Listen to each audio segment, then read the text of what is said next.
A decisão do ministro Gilmar Mendes, que suspendeu, o trecho da lei do impeachment e decidiu que apenas o Procurador-Geral da República pode mover pedidos de impeachment por crime de responsabilidade contra ministros da Suprema Corte. Para a gente entender melhor essa decisão, conversamos agora com o advogado e professor de Teoria do Estado, Ricardo Souza. Ricardo, muito obrigado pela sua participação e já começo te fazendo uma pergunta. A atitude do ministro, ela é constitucional? Oi, Vitor, boa noite, Maiara, boa noite aos ouvintes. Pois é, Vitor, essa questão aqui ela ainda vai dar muito pano para manga, né?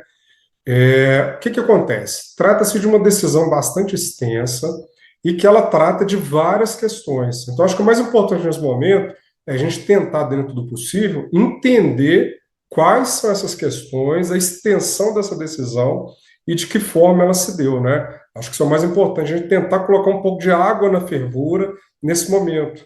E a sua pergunta, nesse sentido, ela é extremamente complexa, né? Porque exatamente o que é o conteúdo principal da decisão é tratar da constitucionalidade ou não da lei do impeachment. Lembrando que a lei do impeachment, a lei 1079, é uma lei de 1950. É o período que ainda Getúlio Vargas estava vivo, né?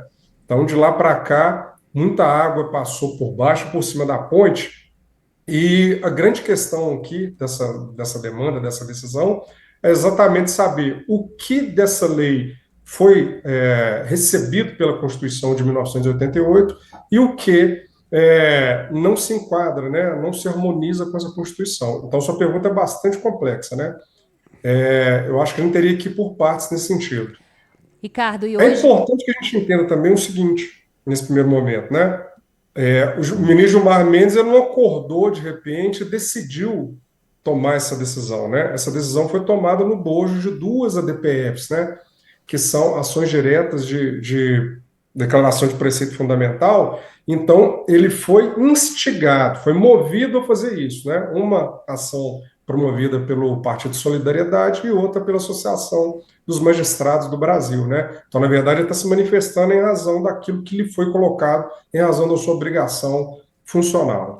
E logo que essa decisão foi divulgada, muitas repercussões, principalmente no campo político, né?